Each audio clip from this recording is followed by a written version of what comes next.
ठाकरेंना पुन्हा भाजपशी युती करायची आहे। काही दिवसांपूर्वी आदित्य आणि रश्मी ठाकरेंनी दिल्लीत मोदींची भेट घेतली। मंत्री दीपक केसरकर यांचा दावा।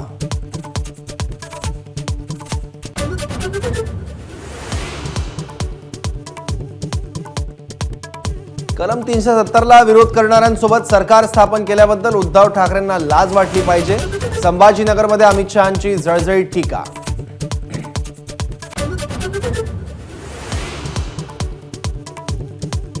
गेली 50 वर्ष महाराष्ट्र शरद पवारांना सहन करतोय। जळगावच्या भाषणात अमित शहांचा हल्लाबोल।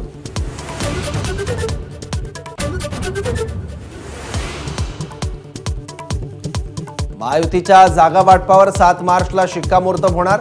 लोकसभा निवडणुकीच्या पार्श्वभूमीवर शहांच्या उपस्थितीत सह्याद्रीवर बैठक। आज रात्री अजित पवार तर उद्या महायुतीचे नेते घेणार शहांची भेट।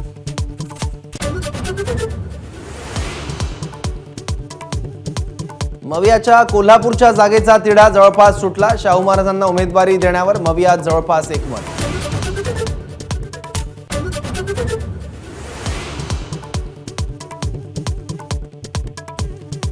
जागा वाटपाबद्दल उद्धव ठाकरे, संजय राऊत आणि शरद पवारांमध्ये सिल्वर ओकवर खलबतं। तर जागा वाटपा संदर्भात उद्या मवियाची अंतिम बैठक।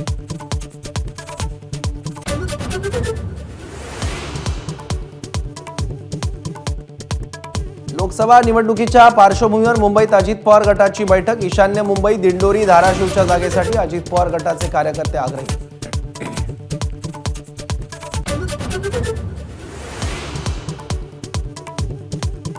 राष्ट्रवादी पक्ष आणि पवार कुटुंबियांमध्ये कुठलीही फूट नाही। अजित पवारांच्या कालच्या वक्तव्यावर सुप्रिया सुळेंची प्रतिक्रिया।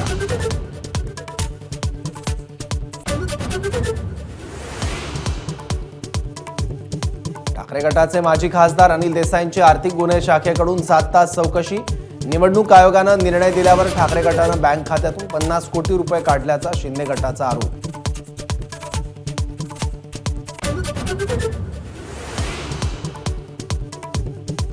विधानसभा अध्यक्ष राहुल नार्वेकरांचा ईमेल हॅक। नार्वेकर यांच्या ईमेलवरून राज्यपालांना मेल। सभागृहात आमदार नीट वागत नसल्याचा मेलमध्ये उल्लेख।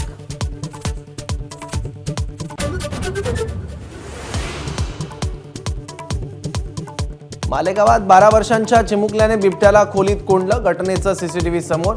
चिमुकल्याच्या धाडसाचं सर्वत्र कौतुक।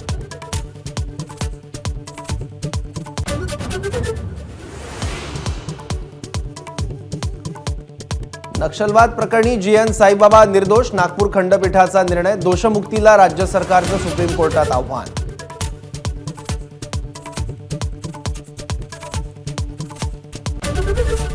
एबीपी माझा, उघडा डोळे बघा नीट।